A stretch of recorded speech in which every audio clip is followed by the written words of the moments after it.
It makes absolutely no sense for the state to have no rules, no regulations in place, and encourage pipelines, oil or otherwise, to run willy-nilly in a crisscross pattern across the state.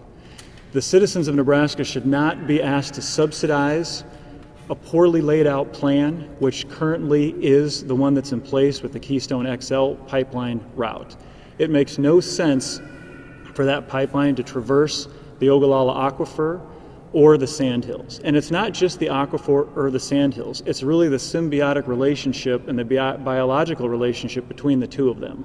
Because crossing the Ogallala Aquifer within the Sandhills, and given the nature of the permeable nature of the sand, it is much more prone to a catastrophic disaster in case there is such a rupture.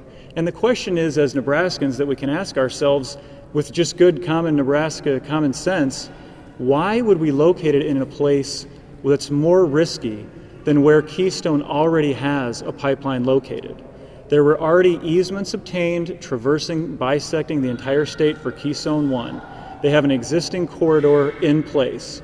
Wouldn't it make sense, or at least for the state senators to consider the idea of, if an oil pipeline company already has an existing easement that, I will remind you, was acquired without too much fuss, without too much fanfare a few years ago, wouldn't it make sense to locate a second pipeline within the same easement or adjacent to? It just makes common sense. And it all boils down to money. You know, as they say, if you ever want to really know the answer to something, just follow the money. TransCanada, in this instance, simply does not want to reroute and extend the distance of their current proposed pipeline.